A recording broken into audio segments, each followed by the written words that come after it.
चलिए स्टार्ट करते हैं, ठीक है।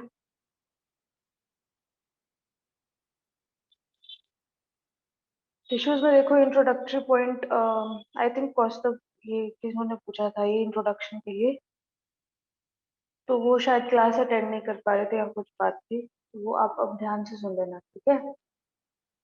टिश्यूज में वही स्टडीड की बिफोर स्टडिंग टिश्यूज हम लोग एक चैप्टर पढ़ते हैं, सेल। तो सेल में we study everything which is inside the cell, every transport which is possible in between the cell, वो सब चीज हम पढ़ते हैं सेल में। बहुत सारे सेल जब एग्रीगेट मास बनाते हैं और वो सेम फंक्शन परफॉर्म करते हैं तो उनको हम टिश्यूज बोलते हैं। टिश्यूज को पढ़ने से पहले हमको ये समझना था कि ऑर्गेनिजम्स जो है वो दो तरह के होते हैं। एक होता है यूनिसेलुलर ऑर्गेनिज्म, एक होता है multi cellular organism. Unicellular organism मतलब सिंगल सेल्ड ऑर्गेनिज्म, और मल्टी सेलुलर ऑर्गेनिज्म मतलब कि जिसमें एक से ज्यादा सेल्स, ठीक है। यूनिसेलुलर ऑर्गेनिज्म में हमने एग्जांपल एक देखा था, जैसे amoeba. Amoeba was a unicellular organism, एक eukaryotic cell, single celled organism है अमीबा, ठीक है। और मल्टी सेलुलर में फिर आई जाते हैं सारे के सारे। मल्टी सेलुलर में हमने देखा कि जो ये ऑर्गेनिजम्स होते हैं ना, इनके पास बड़े डिफरेंट टाइप्स ऑफ सेल्स होते हैं। फॉर एग्जाम्पल हमने यहाँ पे पढ़े कुछ टाइप्स, जैसे हमारे एग्जाम्पल मान लो, we have muscle cells. Muscle cells वो है जो कि मूवमेंट करवाएंगे बॉडी का। वी हैव नर्व सेल्स, ये वो है जो कि पूरी बॉडी में जो इम्पल्सेस होते हैं, जो ब्रेन के मैसेजेस होते हैं, उनको कैरी करेंगे। तो they carry signals through out your body. किनके सिग्नल्स? ब्रेन के सिग्नल्स। पूरी बॉडी से सिग्नल ब्रेन तक पहुंचाते हैं और ब्रेन से पूरी बॉडी तक पहुंचाते हैं। ये काम है आपकी नर्व सेल्स का। फिर आते हैं ब्लड सेल्स। ब्लड सेल्स में आपने पढ़े कि we have different type of blood cells, we have plasma protein, we have formed elements.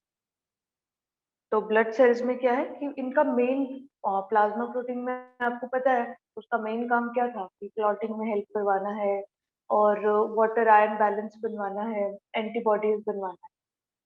साथ ही साथ जो बाकी ब्लड सेल थे जैसे आरबीसी वगैरह ये सब, तो ये क्या करवा रहे थे? ऑक्सीजन और कार्बन डाइऑक्साइड का ट्रांसपोर्ट करवा रहे थे थ्रू आउट बॉडी।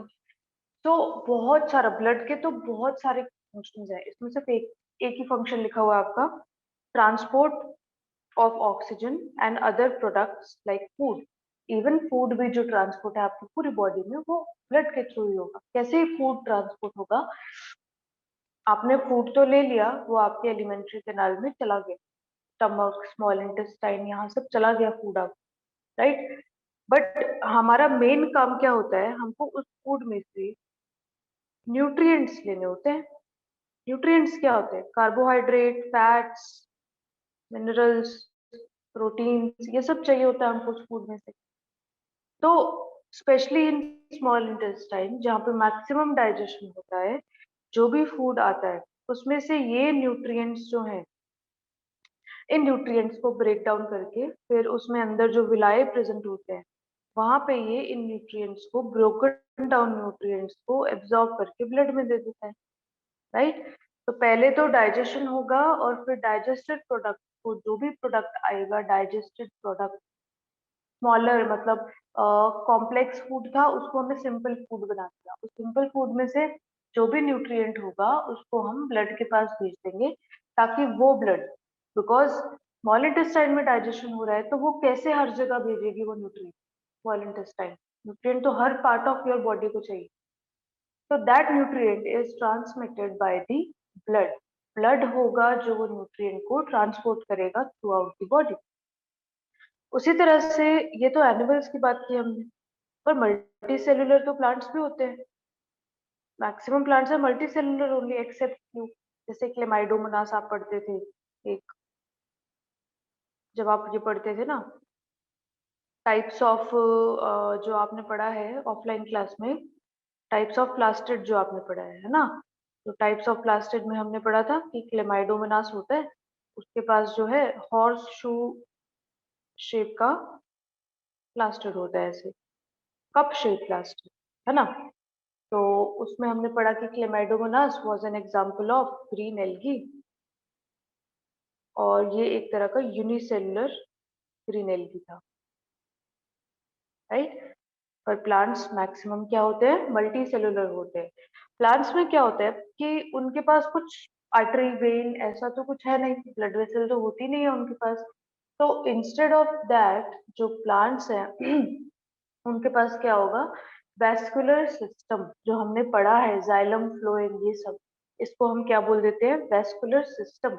और ये vascular system transport of food के लिए, ट्रांसपोर्ट ऑफ वाटर के लिए हेल्प करवाता है। सबसे पहला वेस्कुलर सिस्टम आया था आपके टेरिडोफाइट्स, कल हमने पढ़े थे। टेरिडोफाइट्स क्या होते हैं, वो जो हमने याद किया था ना, ऐसे गमले में इस तरह के जो प्लांट्स होते हैं। आपका जो एनडीए विंग है उसकी एंट्रेंस से पहले एक गमला है, होगा वो, ये फर्न्स बोलते हैं इनको। तो दे ऑल आर टेरिडोफाइट्स। तो टेरिडोफाइट्स ऐसा ग्रुप था प्लांट्स का जिसमें सबसे पहला वेस्कुलर सिस्टम आया था, मतलब सबसे पहले जाइलम या फ्लोएम में से कुछ आया था उनके, ठीक है। उसके बाद जितने लोग थे जैसे जिम्नोस्पर्म, एंजियोस्पर्म, उनके पास तो था ही। और कल हमने एक चीज पढ़ी थी कि जिम्नोस्पर्म के पास कुछ चीजें हैं, टेरिडोफाइट और जिम्नोस्पर्म के पास कुछ चीजें हैं जो नहीं होंगी, ठीक है, जो एब्सेंट होंगी। जैसे कंपेनियन सेल जो थे वो एब्सेंट थे। दूसरा हमने पढ़ा कि जो वेसल्स थी वो एब्सेंट थी टेरिडोफाइट और जिम्नोस्पर्म में, ठीक है। एंजियोस्पर्म में सारा कुछ था, ओके। फिर हमने पढ़ा इसमें कि basic what is tissue. Tissue में हमने पढ़ने से पहले पढ़ा कि इसकी जो स्टडी होती है जिसमें हम टिश्यूज को स्टडी करते हैं उसको हम लोग बोल देते हैं हिस्टोलॉजी। क्या बोल देते हैं, हिस्टोलॉजी, ओके, या हिस्टोलॉजी।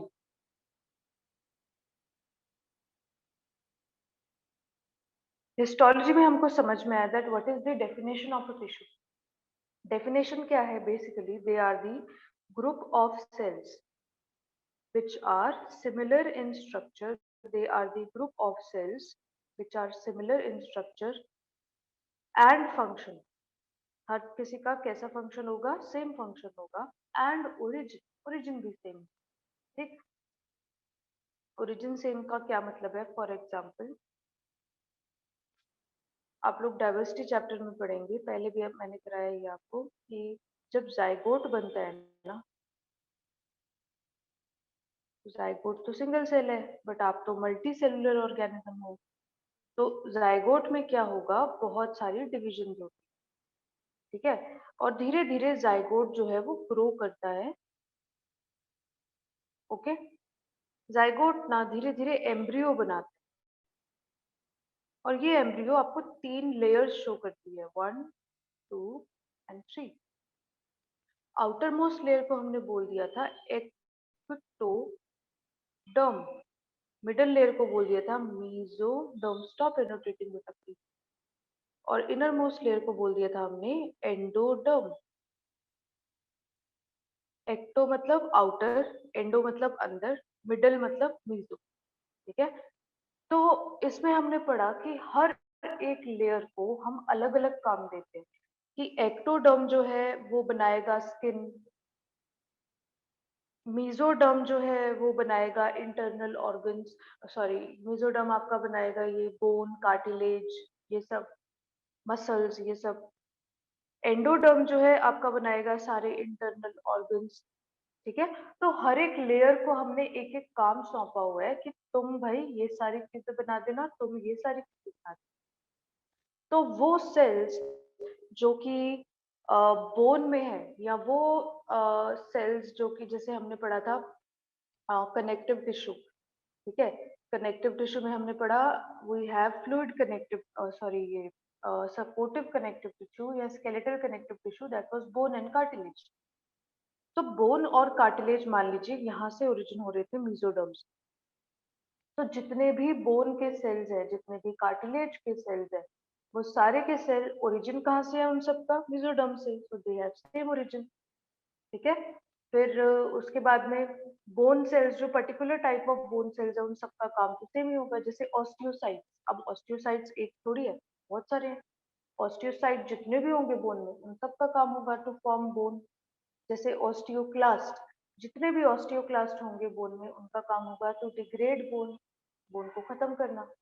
उसी तरह से कॉन्ड्रोसाइट्स, जितने भी कॉन्ड्रोसाइट्स होंगे कार्टिलेज में, उन सब का काम होगा टू प्रोड्यूस और टू फॉर्म कार्टिलेज, राइट। तो they all are having same origin, they all are having same structure। ना ऑस्टियोसाइट था, सबका स्ट्रक्चर सेम था, जितना ऑस्टियोक्लास्ट था सबका स्ट्रक्चर सेम था, and they have same function also।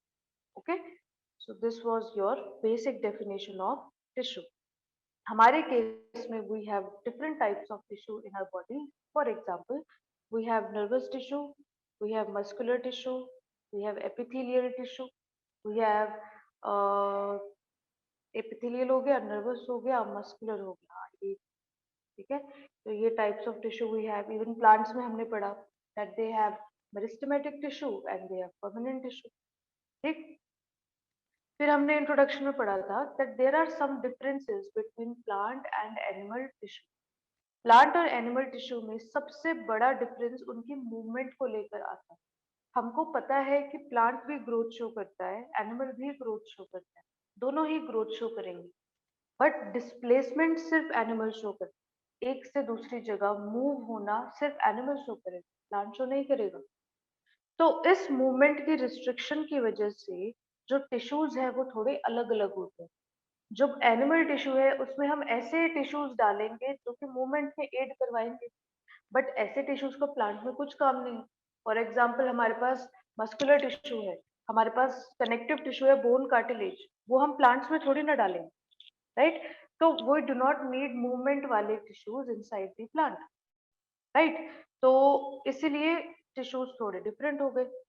Plant में ज्यादातर टिश्यूज जो होंगे वो सपोर्ट प्रोवाइड करवाने के लिए होंगे प्लांट को, ठीक। दूसरा चीज हमने क्योंकि अब पढ़ लिया सारा, तो हमको पता है कि maximum of the plant cells are dead. ज्यादातर जो प्लांट सेल्स होते हैं वो डेड होते हैं। कल हमने जाइलम पढ़ा, तो जाइलम में हमने पढ़ा कि 3 जाइलम के elements were dead, only one was living. Plus हमने स्क्लेरेनकाइमा पढ़ा, स्क्लेरेनकाइमा भी डेड था, और they are present like so many at so many places, ठीक है। तो maximum of the plant cells are dead in nature, ठीक है। तो उनके डेड होने की वजह से जो प्लांट है उसमें जो मेंटेनेंस है वो थोड़ी कम होती है, उसमें एनर्जी थोड़ी कम लगती है मेंटेनेंस। बट एनिमल्स में जो मैक्सिमम सेल्स है दे आर लिविंग, तो देयरफॉर एनिमल सेल्स में, एनिमल टिश्यूज में जो मेंटेनेंस है वो बहुत ज्यादा होती है, उसकी एनर्जी बहुत ज्यादा होती है यूज, ठीक। दूसरा कि प्लांट्स में because we have meristematic zones and permanent zone, we have meristematic tissue also, we have permanent tissue also. Meristematic tissue जो प्लांट्स में था that was the tissue which are having cells जिसमें division होगा। मतलब ऐसा Jones जो हमने कल बताए थे जहाँ पे मेरिस्टम प्रेजेंट था, इन जोन्स पे ही आपको ग्रोथ मिलेगी, या इन जोन्स पे ही आपको डिवीजन मिलेगी, बाकी जोन्स में नहीं मिलेगी डिवीजन, राइट। तो ग्रोथ जो होती है प्लांट्स में वो लिमिटेड होती है कुछ रीजन्स पे, कुछ ही रीजन्स पे ज्यादा ग्रोथ होगी, ऐसा होता है। But in case of animals ऐसा नहीं हो सकता। एनिमल्स के केस में अगर हम कुछ ही जगहों पे ग्रोथ करवाए, मान लीजिए this is a human body, और इस ह्यूमन बॉडी में मैंने सिर्फ इसके हाथ में ग्रो करवा दी, इसके पैर में ग्रोथ करवा दी, राइट, या इसके नेक में ग्रोथ करवा दी, या इसके हेड में ग्रोथ करवा दी, सिर्फ मान लो जो टिप्स वाले पोर्शन थे सिर्फ उनमें ग्रोथ करवाई, तो ये तो बिल्कुल एक तरह का मॉन्स्टर बन जाएगा, ठीक है। तो हम पूरी तरह से डिफॉर्म्ड हो जाएंगे। तो एनिमल्स में हमको कॉन्टिन्यूअस ग्रोथ करवाना पड़ता है हर एक पार्ट ऑफ बॉडी में। तो growth in case of animals is uniform, ठीक है, and growth in case of plants is restricted to certain regions, okay. In case of plants जो टिश्यूज है ज्यादा मतलब कॉम्प्लेक्स नहीं होते, मतलब हाँ उनका नाम कॉम्प्लेक्स परमानेंट टिश्यू था, but they are not complex as compare to the animals. Complex मतलब बहुत ज्यादा एडवांस्ड, ठीक है। तो बहुत ज्यादा एडवांस जो टिश्यूज है वो तो हमको सिर्फ एनिमल्स में मिलता है। तो एनिमल्स में जो टिश्यूज थे they were very complex, and plants में they were not very complex. फिर हमने पूरा समरी पढ़ा था दैट बिकॉज अब पूरा चैप्टर पढ़ चुके हो आप, तो और भी अच्छे से रिलेट कर सकते हैं उसको। कि एनिमल टिश्यूज में we have different types of tissues, जैसे एपिथेलियल टिश्यू। एपिथेलियम में हमने पढ़ा वी हैव सिंपल एपिथेलियम, जैसे simple squamous, simple cuboidal and simple columnar. We have compound epithelium. Compound epithelium में हमने पढ़ा that we have stratified epithelium, plus हमने एक स्यूडो स्ट्रैटिफाइड एपिथेलियम भी पढ़ा था। फिर हमने पढ़ा that we have glandular epithelium और ग्लैंड्स वाले सारे। फिर हमने ग्लैंडुलर एपिथेलियम में पढ़ा कि we have different types of glands, endocrine gland, exocrine gland और heterocrine gland. We have unicellular gland, we have multicellular gland. Unicellular gland का एग्जांपल था गॉबलेट सेल, मल्टीसेलुलर का एग्जांपल था आपका सलाइवरी ग्लैंड्स, ठीक है। Then we studied that we also have nervous tissue. Nervous tissue में हमारे आ रहे थे सारे न्यूरॉन्स जो हमने पढ़े थे, ठीक है। फिर हमने पढ़ा मस्कुलर टिश्यू। मस्कुलर टिश्यू में हमने पढ़ा that we have three type of muscles, cardiac muscle, skeletal muscle and smooth muscle, also known as involuntary and voluntary muscles, also known as skeletal was also known as striated muscles, and smooth was also known as unstriated muscle, ठीक है। Skeletal कैसी थी, cylinder like. Smooth कैसी थी, spindle like. और cardiac कैसी थी, branched, ठीक है। स्केलेटल कैसी थी, एक ही मसल फाइबर में बहुत सारे न्यूक्लियस थे, मल्टी न्यूक्लिएटेड थी। स्मूथ कैसी थी, only one nucleus.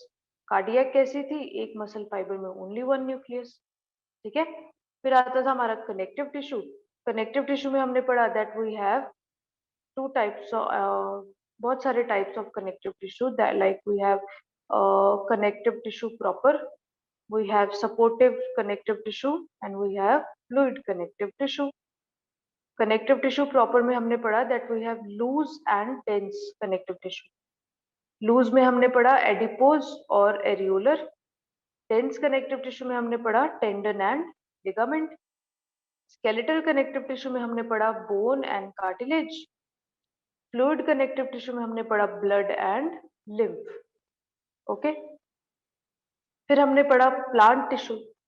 Plant tissue में टी मतलब टिश्यू, ठीक है। प्लांट टिश्यू में हमने पढ़ा that we have meristematic tissue जो हमेशा डिवाइड करते रहेंगे, and we have permanent tissue जो डिवाइड करना बंद कर देंगे, अब डिवाइड वो नहीं करेंगे। सो जो मेरिस्टेमेटिक टिश्यू था that was of three types. Apical meristem जो कि टिप्स की ग्रोथ करवाता था, इंटर कैलरी मेरिस्टम जो कि ब्रांच वगैरह इन सब की ग्रोथ में, या इंटर ग्रोथ जो है ये वाली जो ग्रोथ है स्टेम की, इसमें हेल्प करवाता था। टिप्स पे तो ग्रोथ करवा दी एपिकल ने, जो मीन वाइल जो ग्रोथ है मिडिल में वो करवा देगा आपका इंटर कैलरी। और जब प्लांट को विड्थ में ग्रो होना होगा तो आपका लेटरल मेरिस्टम काम में आएगा। लेटरल मेरिस्टम हमने सुना कि that was helping in the secondary growth, ठीक है। फिर आता था आपका परमानेंट टिश्यू। परमानेंट टिश्यू में we studied that we have two types of permanent tissue. First is simple permanent, second is complex permanent. Simple permanent tissue में हमने पढ़ा that we have parenchyma, collenchyma and प्लेरेन्काइमा।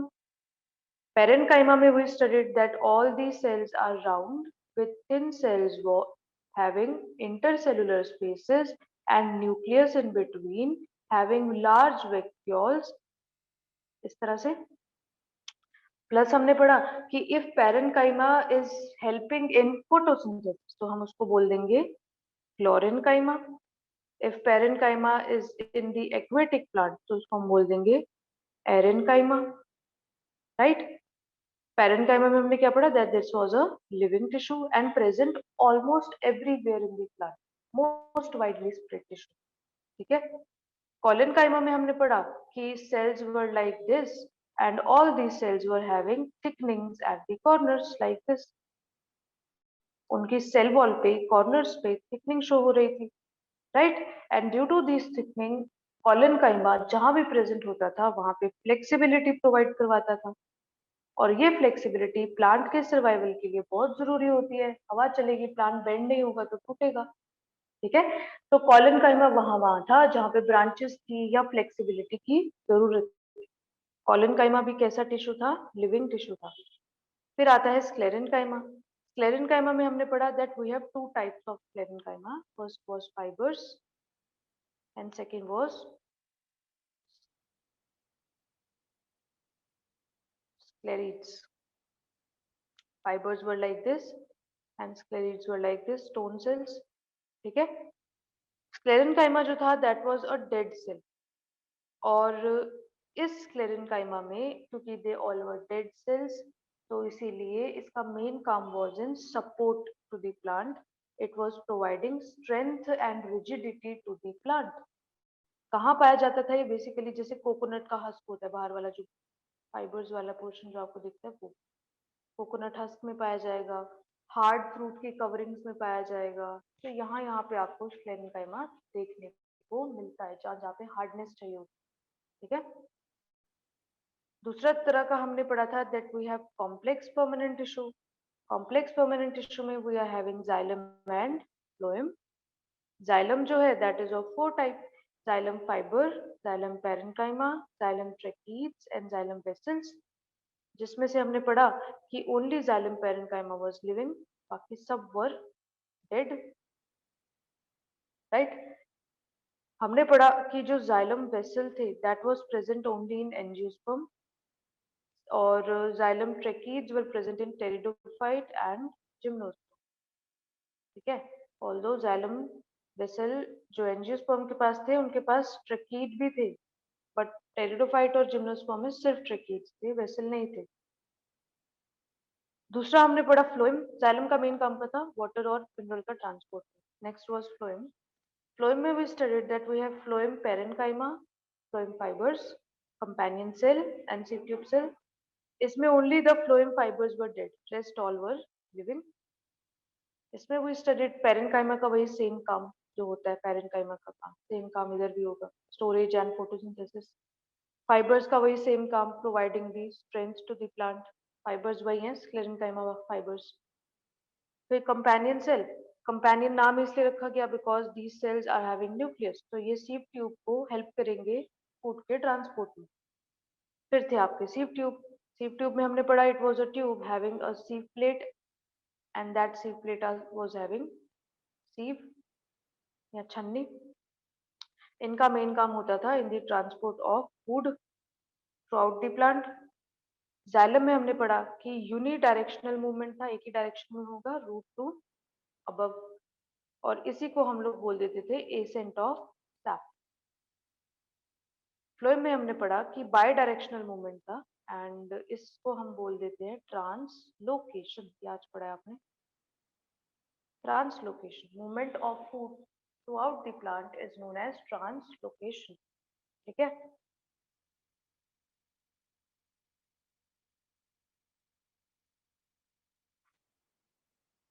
पूरा process है translocation का और ascent of sap का, that is not in your syllabus अभी फिलहाल, तो 10th में है वो डिटेल में, but still if you want मैं आपको बता दूंगी। ठीक है।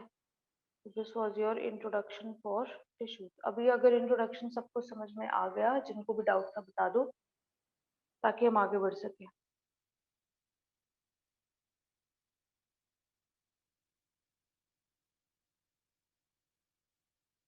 एनाटॉमी ऑफ बोन में हमने पढ़ा था कि बोन जो है that consist of different portions. ठीक है।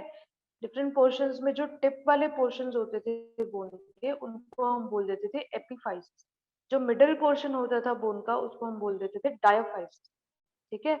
इसमें हमने पढ़ा था that there are different layers of bone, मतलब सबसे आउटर मोस्ट जो लेयर होगी बोन की उसको हम बोल देते थे पेरियोस्टियम, और सबसे अंदर वाली जो लेयर होती थी उसको हम बोल देते थे एंडोऑस्टियम। ये बना रखा। ठीक है। Outer most layer was periosteum, and बिल्कुल अंदर वाली लेयर, ये वाली जो लेयर है आपकी, दिस वाज योर एंडोऑस्टियम। एंडोऑस्टियम के अंदर आपको फिर बोन मैरो वगैरह या स्पॉन्जी बोन ये सब देखने को मिलता था, जैसे यहाँ पे आप देख रहे हैं this this is periosteum and this is endosteum and this is your spongy bone. दो तरह की बोन हमने पढ़ी, that we have spongy bone and compact bone. ठीक है। स्पॉन्जी बोन भी होती है, कॉम्पैक्ट बोन भी होती है। ये बोन जो आपको यहाँ दिख रही है पेरियोस्टियम और एंडोस्टियम के बीच में, that is your compact bone. उसके अंदर जो आपको दिखेगी that will be your spongy bone. ठीक, फिर हमने पढ़ा कि बोन मैरो जो है वो सिर्फ लॉन्गर बोन में मिलता था, छोटी बोन में नहीं मिलता था। दूसरी बात, bone marrow is the site of formation of blood sales. Blood cells का फॉर्मेशन या ब्लड सेल का प्रोडक्शन आपका बोन मैरो करवाता था। बोन मैरो दो तरह का होता है, yellow bone marrow and red bone marrow. Yellow bone marrow जो होता है वो बड़े लोगों में, एडल्ट्स में इसका अमाउंट ज्यादा होता है, और रेड बोन मैरो का अमाउंट कम होता है। बच्चों में हमने पढ़ा कि जो रेड बोन मैरो है उसका अमाउंट बहुत ज्यादा होगा और येलो बोन मैरो का अमाउंट कम होगा। रेड बोन मैरो जो था that was mainly functioning in the formation of blood cells, and yellow bone marrow जो था उसका मेन फंक्शन था to store the fat, fat की स्टोरेज में हेल्प करवा रहा था। ठीक है, तो जैसे जैसे एडल्ट्स होते जाते हैं वैसे वैसे बोन फैटी होती जाती है, फैटी बोन होती जाती है। ठीक है, then we studied the internal structure जिसमें हमने पढ़ा कि outermost layer is the periosteum, and periosteum के बाद ये जो पोर्शन आ रहा था, मतलब लाइक दिस, जैसे ये बोन थी,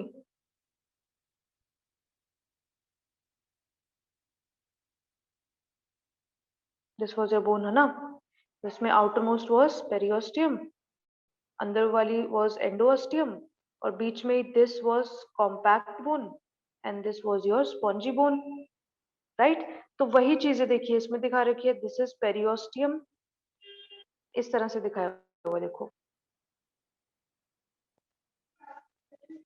ये जो पोर्शन है दिस इज दिस, ये जो पोर्शन है दिस इज दिस, ये जो पोर्शन है this is this, and this portion is this.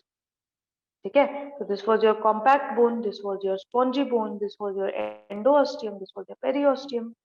तो वही चीज आपको यहाँ दिख रही है, आउटर मोस्ट इज पेरियोस्टियम, सबसे अंदर वाली लेयर विल बी एंडोस्टियम, एंडोस्टियम के अंदर आपको दिख रहा है स्पॉन्जी बोन, और एंडोस्टियम के बाहर आपको दिख रहा है compact bone.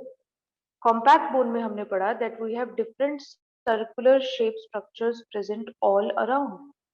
These circular shape structures were known as Haversian canal or osteon.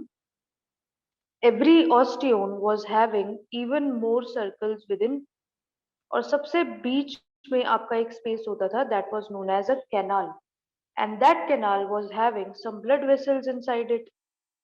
This canal was known as Haversian canal. क्या बोल देते थे उसको हम? Haversian canal. Haversian canal के अंदर आपको क्या मिलती थी? Blood vessels. ये एक ऑस्टियोन, ये दूसरा ऑस्टियोन, और ये सबसे बीच में इनका क्या है? हेवर्सियन कैनाल।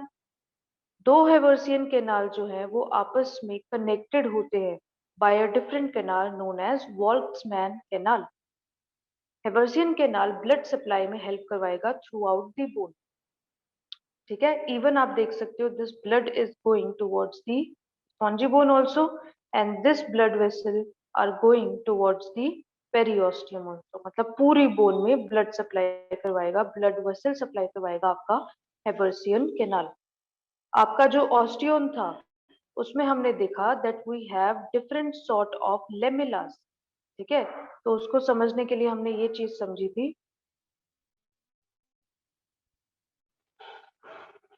क्या पढ़ा था हमने कि we have different, like this was the lacuna. ठीक है, लैक्यूना वाज द स्पेस जिसके अंदर आपका ऑस्टियोसाइट प्रेजेंट था, दिस वाज लैक्यूना। ठीक है, और बाहर इसके ये जो आपको मिल रहे थे देवर लेमिली। राइट, लैक्यूना के अंदर आपको क्या मिल रहा था? Osteocyte. Osteocyte was bone forming cell, and different lacunas were connected by each other by the thread like structure known as canaliculus। वही इसमें आपको दिखाया हुआ। ठीक है, दिस इज, ये थोड़ा सा इन्होंने गड़बड़ कर रखी है, दिस इज लैक्यूना। लैक्यूना के अंदर आपको मिलेगा ये व्हाइट कलर का, आप ऑस्टियोसाइट मान लो। ठीक है, तो lacuna is the space inside which osteocytes are present. All the lacunas will be connected by the canaliculus or canaliculi। वही चीज आपको इसमें दिखाया हुआ है कि there are different lacunas, these are different lacunas। In lacunas के अंदर आपको मिलेंगे osteocytes, and different lacunas are connected by each other by these thread-like structures known as कैनेली, जुलाई। ठीक है,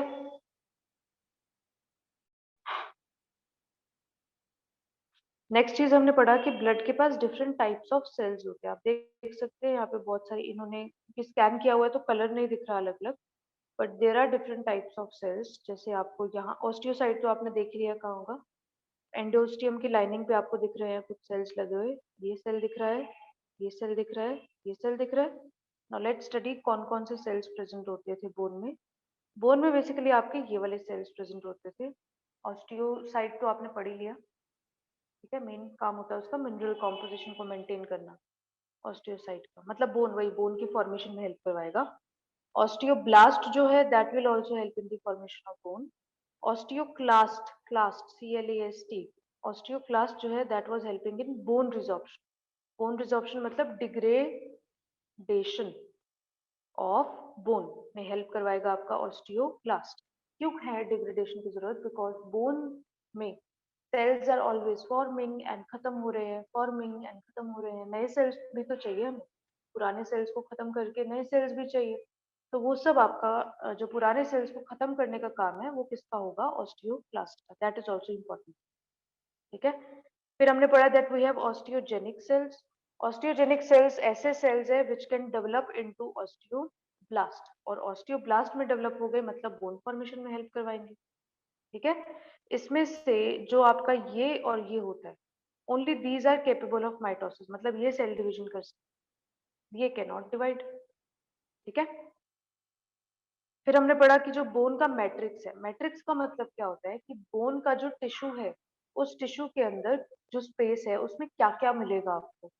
ठीक है, तो बोन टिश्यू की जो स्पेस है उसमें आपको क्या क्या मिलेगा? उसमें आपको मिलेगा inorganic salt, inorganic salt. Inorganic salt में आपके आएंगे देखिए बहुत सारे, जैसे calcium carbonate, calcium phosphate, hydroxy apatite हमने पढ़ा था, क्रिस्टल्स मिलते हैं हमको अंदर। तो ये सब आपको इनऑर्गेनिक सॉल्ट में मिल रहे थे। ऑर्गेनिक सॉल्ट में हमको पता है बोन है तो कोलेजन फाइबर ज्यादा होंगे उसमें, ऑल्दो इलास्टिन फाइबर भी होंगे बट बहुत कम। ज्यादा क्या होंगे आपके? Collagen fibre. ठीक है, चलिए, so this was your anatomy of bone. अभी भी कोई डाउट रह गया आपका एनाटॉमी ऑफ बोन में तो बता दो। समझ में आ गया? चलो गुड।